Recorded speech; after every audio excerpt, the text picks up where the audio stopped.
Hi, grade 7. Today we will talk about lesson 2 in chapter 2, scientific literacy. This lesson more related to the lesson 1, okay? What's meant by scientific literacy, okay? Understanding scientific term and scientific principle very well help you to ask many questions and evaluate information by comparing many observation and conclusion. So, leads to make a decision. Scientific literacy, okay, help you to understand many issues you encounter. What the advantages of scientific literacy?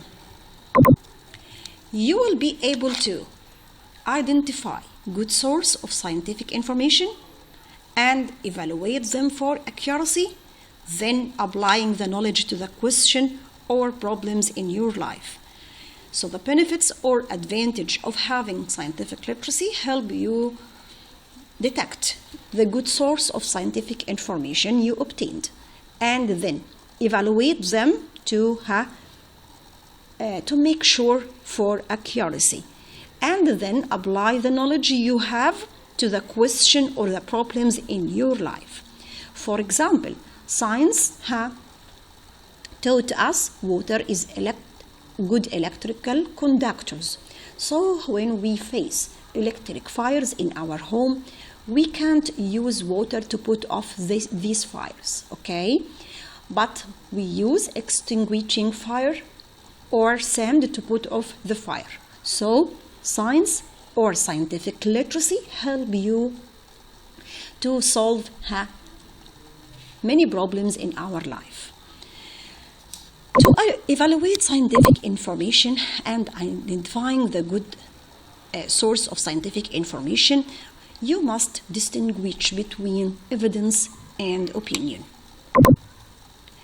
Evidence include observations and conclusions that have been repeated. Evidence may or may not support a scientific claim. Opinion is an idea that be formed but has not been confirmed by evidence, okay? So the opinion comes from an idea that be formed but hasn't been confirmed by evidence, okay? So when I said ducks and geese spend up 12 hours a day eating grass and roots in garden, okay? This is evidence. But when I said ducks and geese are too messy, this is my opinion because it not include observation and the conclusion, but idea, okay? But not confirmed by evidence, okay?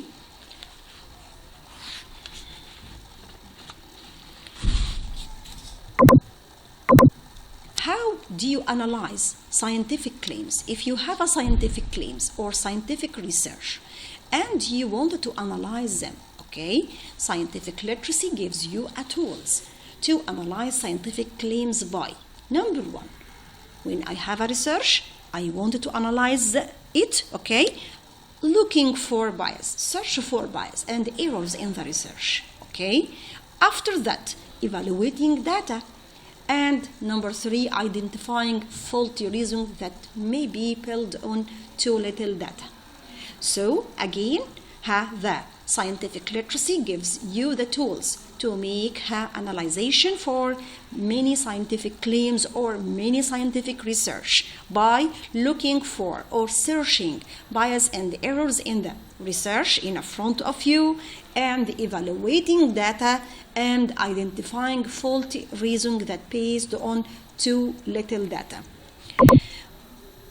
So how to research a scientific question?